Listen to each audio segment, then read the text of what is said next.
Muito bom dia mais uma vez, amigos do canal Ponto Estratégico com o Benjamin Girardo. Mais uma vez estamos aqui para mais um episódio do nosso canal. Convido-os justamente a poderem assinar a subscrição do canal, a darem um like na subscrição, digamos assim, de modo que na verdade o canal possa crescer e possam ter acesso a mais vídeos de qualidade para acompanhar aquilo que é a geopolítica internacional. Hoje temos um tema importante que tem a ver justamente com o conflito do Médio Oriente entre o Irão e os Estados Unidos, de alguma forma. Soubemos que desde o início do conflito, a 28 de fevereiro, que até agora as partes não chegam a um acordo para, na verdade, colocar um fim real ao conflito. Em algum momento, os Estados Unidos solicitou um cessar-fogo, ficamos a saber que foi os Estados Unidos que solicitou o cessar-fogo, foi os Estados Unidos que indicou, na altura, que aceitava os 10 pontos que o Irã apresentou como condição para um diálogo para um cessar-fogo, mas nós sabemos que desde então as duas partes não chegaram a nenhum acordo para colocar um fim real no conflito que opõe os dois países, digamos assim. Nesse momento existe um bloqueio americano sobre os portos iranianos, quer dizer que existe um bloqueio na saída ou na entrada do Estreito de Hormuz, que a Marinha Norte-Americana justamente está a fazer para condicionar as exportações petrolíferas do Irão e, de alguma forma, como opção,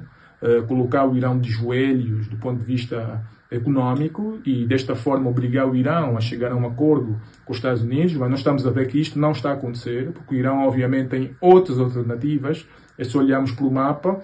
O Irão tem outras alternativas para exportar o seu petróleo e também, por outro lado, sabemos que este cerco marítimo americano não é viável, não é 100% possível, na verdade, controlar toda embarcação que saia do estreito, que seja iraniana e que depois dirija-se para qualquer outro país, seja a China, seja o Paquistão, ou a Índia, ou Bangladesh, o que for. É muito difícil a Marinha Americana poder fiscalizar vários navios e, por assim ser, esse bloqueio também não tem sido eficiente de alguma forma. Por outro lado, nós sabemos que existem rotas ferroviárias, rotas rodoviárias que o Irão utiliza na fronteira com o Paquistão em vários pontos para poder, na verdade, continuar as suas exportações. E se olharmos a norte do Irão, o Irão faz fronteira através do Mar Cáspio com a Rússia e através do Mar Cáspio também o Irão tem procurado exportar parte do seu petróleo e de outras remessas do ponto de vista do comércio que o Irão faz com o mundo e também a partir de lá poder importar muito do que precisa para que, na verdade, o Estado iraniano continue a funcionar. Portanto, o bloqueio norte-americano, conforme vemos, não tem surtido o efeito desejado. E, por assim ser, o Irão, neste momento, que na verdade é a notícia do momento, que na verdade é o ponto na qual essa nossa análise, num ponto estratégico com o Benjamin Girardo, vai se focar o assunto do momento, que é a criação do PGSA, que é esta entidade reguladora para a gestão do Estreito de Hormuz, para a gestão do Golfo Pérsico, de alguma forma que o Irão criou, que prometeu que estava, na verdade, a trabalhar do ponto de vista jurídico com Oman, porque Oman e o Irão são os dois países que, na verdade, do ponto de vista geográfico, compartilham aquilo que é, na verdade, esse gargalo que é o Estreito de Hormuz. Nós sabemos que este estreito, no ponto mais, digamos assim, mais pequeno, mais curto, ele tem 33 quilómetros. E se nós olharmos para aquilo que é a Convenção das Nações Unidas para o Direito do Mar, cada país tem 12 milhas náuticas de controle do mar, digamos assim, que, do ponto de vista soberano, nas suas fronteiras marítimas. E 12 milhas náuticas, na verdade, traduz-se a 22 quilómetros, mais ou menos. E se nós analisarmos os 33 quilómetros que constituem o Estreito de Hormuz entre Oman e o Irão, faria com que houvesse, inclusive, uma sobreposição de 22 quilómetros para cada um dos países, que ia haver justamente uma sobreposição, e, por assim ser, o Irão entende que só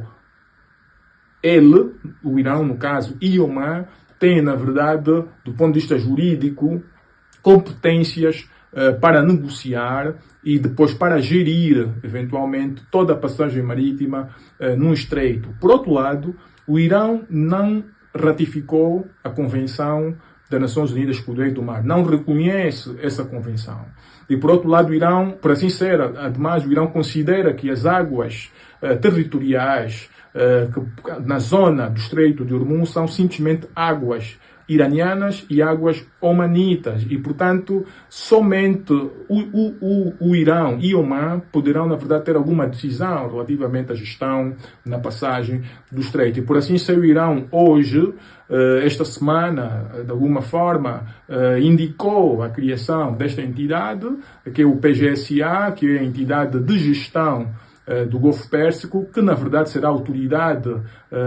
a ser gerida, no caso pela Guarda Revolucionária, que na verdade poderá controlar e cobrar pedágio para aquilo que será a passagem de toda a navegação marítima no Estreito. Nós sabemos também que a Arábia Saudita e mais alguns países do Golfo já protestaram junto da Agência Marítima Internacional para que, na verdade, indique que os armadores não obedeçam este mapa, porque o Irã apresentou um mapa com uma rota específica de passagem, na verdade, para a entrada e saída de embarcações e, na verdade, todo o processo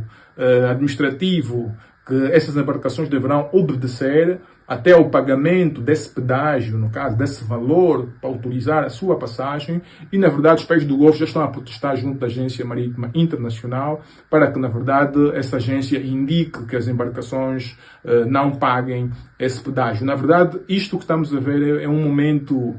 geopolítico muito interessante, porque mostra um virar do jogo espetacular daquilo que é a gestão dos choke points a nível internacional. Isso é importante, é muito importante, porque isso simbolizará de alguma forma o que vários outros países que controlam estreitos que têm o mesmo nível de importância poderão fazer no futuro, o que a Indonésia e o que a Malásia, por exemplo, poderão fazer com o Estreito de Malaca, o que o Iêmen, por exemplo, poderá fazer com o Estreito de Bab el-Mandeb, por exemplo, o que a Dinamarca poderá fazer com os estreitos dinamarqueses. Portanto, tudo isso deve ser questionado, deve ser analisado de perto, porque a geopolítica internacional está sofrendo alterações muito fortes em função desse conflito que estamos a ver no Médio Oriente. Isso poderá mudar definitivamente para sempre o mapa geopolítico, não apenas do Golfo Pérsico especificamente, mas de todo o Médio Oriente, o que também, de alguma forma, marca um ponto importante, porque coloca o Irão definitivamente como uma potência regional a se ter em conta no equilíbrio do poder no Médio Oriente. Portanto, estamos aqui a ver a consequência mais forte do início do conflito que os Estados Unidos deu lugar, e estamos a ver como consequência uma alteração geopolítica substancial, quer dizer que o Irão, de alguma forma, a partir de agora, oficialmente passa a controlar o fluxo de 25% de petróleo a nível global e também de 33% do GNL produzido pelo Qatar, digamos assim, e praticamente de mais de 30% de toda a produção de fertilizantes a nível global. Sem falar do hélio, um elemento fundamental para a produção dos semicondutores, por exemplo, que também parte vem de países como o Qatar, porque este produto vem justamente, é derivado justamente da produção do gás natural liquefeito e, portanto, temos aqui uma alteração geopolítica brutal com este anúncio do Irão da criação do PGSA, desta autoridade de gestão do Golfo Pérsico, que a partir deste momento, a ser gerido pela Guarda Revolucionária, passará a cobrar oficialmente pedágio à circulação marítima neste gargalo tão importante. Aí é que vemos, mais uma vez, que geralmente controlar, ou seja, ter o relógio não significa controlar o tempo. Ou seja, os Estados Unidos, de alguma forma, com toda a sua força bélica, está a viver um drama particular, não conseguiu derrotar o Irão no campo de batalha e, em consequência, estamos a ver um virar do jogo extremamente espetacular, com o Irão a assumir publicamente que, a partir de agora, controla oficialmente toda a passagem marítima no Estreito de Hormuz e também controla praticamente todo o comércio que é feito no Golfo Pérsico com a criação desta autoridade. Agora, nós sabemos que os eventos geopolíticos têm depois influência em outras regiões do globo e, portanto, é importante avaliarmos as consequências dessa medida do Irão, porque existem outros choke points tão importantes também a nível global. Repito, temos Bab el-Mandeb, temos Malaca, temos os estreitos dinamarqueses, e também poderemos ver o que é que os países que, na verdade, controlam estes estreitos poderão fazer com a medida que o Irão, na verdade, tomou. E, portanto, claramente que vários outros países que têm sob seu controle choke points importantes, por exemplo, como a Indonésia e a Malásia, que controlam o estreito de Malaca, o Iêmen, que controla o estreito de Bab el-Mandeb, e também, por exemplo, a Dinamarca, que controla os estreitos dinamarqueses, claramente estão a assistir a essa situação de perto e, obviamente, poderão tirar lições futuras de como poderão, eventualmente, também tirar proveitos geopolíticos na gestão dos estreitos. Portanto, o mundo está num momento crucial relativamente àquilo que é, na verdade, a navegação marítima internacional, que sempre foi considerada, de alguma forma, algo livre de se fazer e, na verdade, desde que os Estados Unidos tornou-se uma potência após a Segunda Guerra Mundial, que, de alguma forma, uma das tarefas que atribuiu-se a si próprio é o controle justamente dos mares, para facilitar a navegação marítima a nível internacional e assim facilitar o comércio. E, portanto, o conflito do Irão criou esta nova nuance geopolítica e, na verdade, estamos a ver a grande consequência,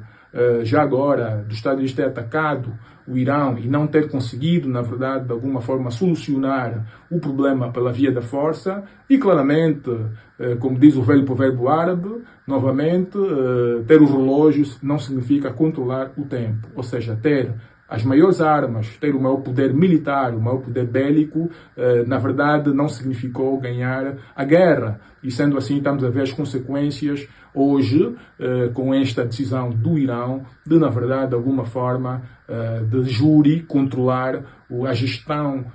do Golfo Pérsico, a gestão do choke point, que é o Estreito de Hormuz, que, na verdade, sendo assim, o Irão, nesse momento, controla claramente 25% do fluxo de petróleo a nível global,